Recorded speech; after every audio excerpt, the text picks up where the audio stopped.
नमस्कार, Byju's exam prep IAS Hindi में आप सभी का स्वागत है। और आज हम 15 जून के प्रमुख समाचारों पर आधारित कुछ प्रश्नों पर चर्चा करने वाले हैं। तो आइए शुरू करते हैं आज का डेली क्विज। यहाँ पर क्वेश्चन नंबर 1 है, भारत में जनगणना के संबंध में निम्नलिखित कथनों पर विचार कीजिए। और यहाँ पर आपको 3 कथन दिए गए हैं और आपसे पूछा जा रहा है सही कथन का चयन कीजिए। यहाँ पर पहला कथन है, जनगणना अधिनियम 1948 के प्रावधानों के तहत जनगणना की जाती है। तो ये कथन पूरी तरीके से सही है। आपको ध्यान में रखना है कि भारत में जो सेंसस यानी कि जनगणना होता है उसे जनगणना अधिनियम 1948 के प्रावधानों के तहत किया जाता है, यानी कि यहाँ पर पहला कथन पूरी तरीके से सही है। आइए देख लेते हैं दूसरे कथन को। दूसरा कथन है, 10 वर्ष में होने वाली जनगणना का संचालन महापंजीयक कार्यालय और जनगणना आयुक्त तथा गृह मंत्रालय द्वारा किया जाता है। तो यहाँ पर यह कथन भी पूरी तरीके से सही है। आपको ध्यान में रखना है कि 10 वर्षों में जो जनगणना की जाती है उसका संचालन महापंजीयक कार्यालय और जनगणना आयुक्त के द्वारा किया जाता है और ये दोनों गृह मंत्रालय के अंतर्गत कार्य करते हैं, यानी कि यहाँ पर दूसरा कथन भी सही है। आइए देख लेते हैं तीसरे कथन को। तीसरा कथन है, जनसंख्या जनगणना के दौरान एकत्र की गई जानकारी इतनी गोपनीय होती है कि इसे अदालतों को भी नहीं दिखाया जा सकता। तो यहाँ पर यह कथन भी पूरी तरीके से सही है। जनगणना के दौरान जो भी जानकारी एकत्र किए जाते हैं उन्हें गोपनीय रखा जाता है और पूरी प्रक्रिया खत्म होने के बाद ही इससे जुड़ी हुई जानकारियों को सभी के सामने लाया जाता है। तो यहाँ पर तीसरा कथन भी सही है और इसीलिए क्वेश्चन नंबर 1 का आंसर होगा आपका ऑप्शन नंबर डी। यहाँ पर सारे के सारे कथन सही हैं। इससे जुड़ा हुआ एक न्यूज आज के द इंडियन एक्सप्रेस में आया है जिसका शीर्षक है, deadline for freezing administrative boundaries extended, no census this year. तो यहाँ पर यह कहा जा रहा है सरकार के द्वारा कि इस साल भी जनगणना की प्रक्रिया शुरू नहीं होगी, यानी कि 2023 में जनगणना की शुरुआत होने वाली है। तो बहुत ही महत्वपूर्ण न्यूज है ये, इसको भी आप लोग जरूर ध्यान से पढ़ेंगे। आइए देख लेते हैं दूसरे क्वेश्चन को। दूसरा क्वेश्चन है, राष्ट्रीय पेंशन प्रणाली यानी कि एनपीएस के संबंध में निम्नलिखित कथनों पर विचार कीजिए। और यहां पर आपको 3 कथन दिए गए हैं और आपसे पूछा जा रहा है कि गलत कथन का चयन कीजिए। यहां पर पहला कथन है, एनपीएस को पीएफआरडीए यानी कि पेंशन फंड नियामक और विकास प्राधिकरण द्वारा कार्यान्वित और विनियमित किया जा रहा है।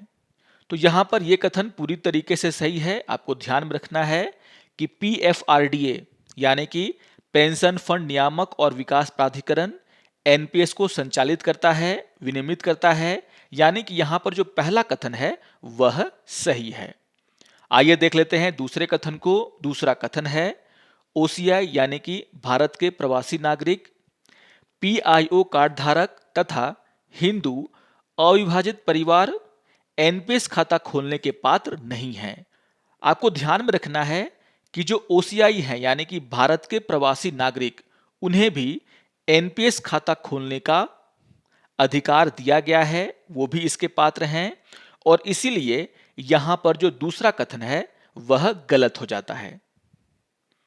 आइए देख लेते हैं तीसरे कथन को। तीसरा कथन है, ग्राहक की जरूरतों और उनके द्वारा दावा किए जाने पर ही टीयर 1 खाते से धन निकासी की अनुमति होती है।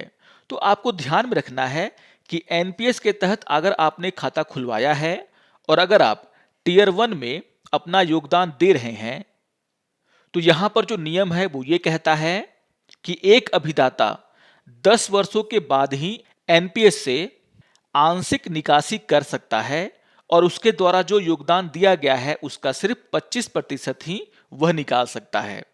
तो इसके आधार पर अगर देखा जाए तो यहां पर तीसरा कथन भी गलत है, क्योंकि ग्राहक की जरूरतों के हिसाब से आप एनपीएस के टीयर 1 खाते से निकासी नहीं कर सकते। इसके लिए नियम बनाए गए हैं, यानी कि यहां पर तीसरा कथन भी गलत है और इसीलिए क्वेश्चन नंबर 2 का आंसर होगा आपका ऑप्शन नंबर बी। यहां पर दूसरा और तीसरा कथन गलत है।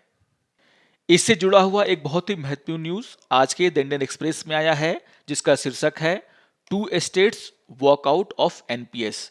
तो यहां पर यह बताया जा रहा है कि राजस्थान और छत्तीसगढ़, इन दोनों स्टेट्स ने एनपीएस में अपने कंट्रीब्यूशन को बंद कर दिया है। तो आपको ध्यान में रखना है कि राजस्थान और छत्तीसगढ़ एनपीएस से बाहर निकल गए हैं।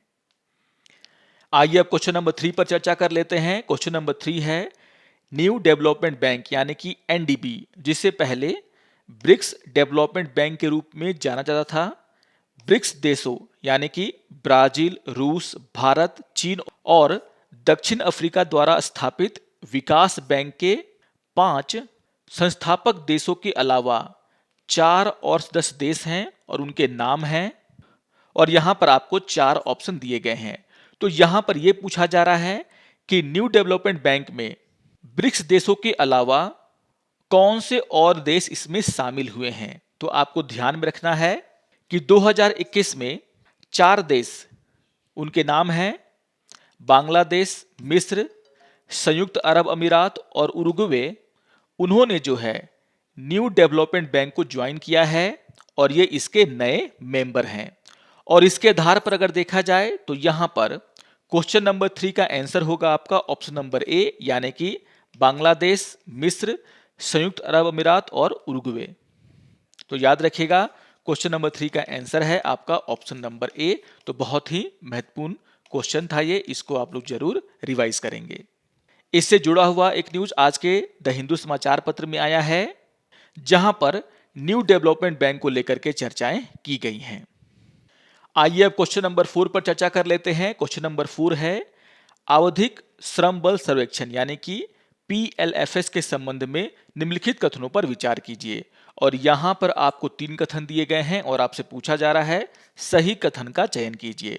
यहां पर पहला कथन है, इसे राष्ट्रीय सांख्यिकी कार्यालय द्वारा प्रारंभ किया गया था। तो ये कथन पूरी तरीके से सही है। आपको ध्यान में रखना है कि एनएसओ के द्वारा आवधिक श्रम बल सर्वेक्षण को किया जाता है, यानी कि यहां पर पहला कथन पूरी तरीके से सही है। आइए देख लेते हैं दूसरे कथन को। दूसरा कथन है, राष्ट्रीय सांख्यिकी कार्यालय यानी कि एनएसओ श्रम बल भागीदारी दर यानी कि एलएफपीआर का आकलन करने के लिए शहरी क्षेत्रों में रोटेशनल पैनल स्कीम का उपयोग करता है। तो आपको ध्यान में रखना है कि जो पीआईबी में इसको लेकर के न्यूज आया है उसमें इस बात की चर्चा की गई है और कहा गया है कि इसके तहत शहरी क्षेत्रों में जो डेटा लिया गया वहां पर जो है रोटेशनल पैनल नमूना संरचना का उपयोग किया गया। और अगर हम रोटेशनल पैनल स्कीम की बात करें तो इसमें यह कहा जाता है कि जो भी परिवार यहां पर चयनित किए जाएंगे उनके यहां अधिकारियों के द्वारा 4 बार जाया जाएगा और यहां पर रोटेशन योजना के तहत यह सुनिश्चित किया जाता है कि प्रथम चरण में जो नमूने मिले हैं वे दूसरे और तीसरे चरण में भी सेम हो। तो इसी को हम रोटेशनल पैनल स्कीम कहते हैं। और इसके आधार पर अगर देखा जाए तो यहां पर दूसरा कथन भी पूरी तरीके से सही है। आइए देख लेते हैं तीसरे कथन को। तीसरा कथन है, श्रम बल भागीदारी दर जनसंख्या में श्रम बल अर्थात काम कर रहे या काम की तलाश में या काम के लिए उपलब्ध व्यक्तियों का प्रतिशत है। तो ये कथन भी पूरी तरीके से सही है। अगर हम श्रम बल भागीदारी दर की बात करें तो आपको ध्यान में रखना है कि श्रम बल भागीदारी दर कुल आबादी में श्रम बल के अंतर्गत आने वाले व्यक्तियों के प्रतिशत के रूप में परिभाषित किया जाता है। और यहां पर आपको यह भी ध्यान में रखना है कि श्रम बल के अंतर्गत वे व्यक्ति आते हैं जो या तो कहीं पर काम कर रहे हैं या फिर काम की तलाश में हैं या फिर काम के लिए उपलब्ध हैं। तो इसके आधार पर अगर देखा जाए तो यहां पर तीसरा कथन भी सही है और इसीलिए क्वेश्चन नंबर 4 का आंसर होगा आपका ऑप्शन नंबर डी। यहां पर सारे के सारे कथन सही हैं। इससे जुड़ा हुआ एक बहुत ही महत्वपूर्ण न्यूज आज के द हिंदू समाचार पत्र में आया है, जिसका शीर्षक है, अनएम्प्लॉयमेंट हैज डिक्रीज से लेटेस्ट लेबर फोर्स सर्वे। यहां पर यह कहा गया है कि जो अभी का जो डेटा आया है उससे यह पता चलता है कि भारत में जो जॉबलेसनेस है यानी कि जो बेरोजगारी है उसमें कमी देखने को मिल रहा है। वह जो है 2020-21 में 4.2% था जो कि पहले 4.8% था। तो इस न्यूज को आप लोग जरूर ध्यान से पढ़ेंगे। आइए अब एक प्रीवियस ईयर क्वेश्चन पे चर्चा कर लेते हैं। यहां पर क्वेश्चन नंबर 5 है, आंध्र प्रदेश के मदनपल्ली के संदर्भ में निम्नलिखित में से कौन सा कथन सही है।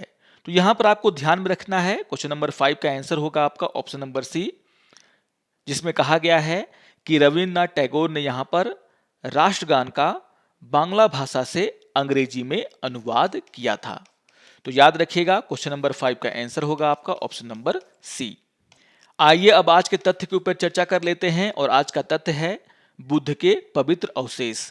इस न्यूज को हमने बिग न्यूज में कवर किया है। आप लोग 13 तारीख का जो बिग न्यूज है उसको जाकर के जरूर देखेंगे, जहां पर हमने इस टॉपिक के ऊपर पूरी डिटेल में चर्चाएं की हैं। और यहां पर आज का जो न्यूज आया है उसमें जो सबसे अंतिम में चर्चा की गई है, जिसमें बुद्धिस्ट टूरिज्म को लेकर के चर्चा किया गया है, वो एक नई बात है। और यहां पर यह कहा गया है कि भारत के द्वारा जो ये कदम उठाया गया है कि भगवान बुद्ध के पवित्र अवशेषों को मंगोलिया लेकर के जाया जाए, इससे जो है भारत में बौद्ध धर्म को मानने वाले लोगों का जो आगमन है उसमें बढ़ोतरी होगा। आपको यह भी ध्यान में रखना है कि पूरी दुनिया में 490 मिलियन से ज्यादा बौद्ध धर्म को मानने वाले लोग रहते हैं, और इनमें से बहुत सारे लोग भारत आना चाहते हैं। और भारत के द्वारा ये जो कदम उठाया गया है उससे बौद्ध धर्म को मानने वाले बहुत सारे लोग भारत में विजिट करेंगे, जिससे कि जो हमारा जो बुद्धिस्ट टूरिज्म है वो काफी आगे जाएगा, जिससे कि रोजगार के अवसर भी हमारे देश में पैदा होंगे। तो इस न्यूज को आप लोग 13 जून के बिग न्यूज में जाकर के देख सकते हैं, और जो अलग से बात बताई गई है उसके बारे में मैंने आपको यहां पर चर्चा कर दिया है। तो आशा करता हूं कि आप सभी को आज का ये डेली क्विज पसंद आया होगा। सारे क्वेश्चंस बहुत ही महत्वपूर्ण हैं, इनको आप लोग जरूर रिवाइज कर लेंगे। और अगर आपको ये वीडियो अच्छा लगे तो आप जरूर इसे लाइक करें, शेयर करें और दूसरों को भी सब्सक्राइब करने के लिए प्रेरित करें। तो मिलते हैं डेली क्विज के अगले अंक में, तब तक के लिए नमस्कार और धन्यवाद।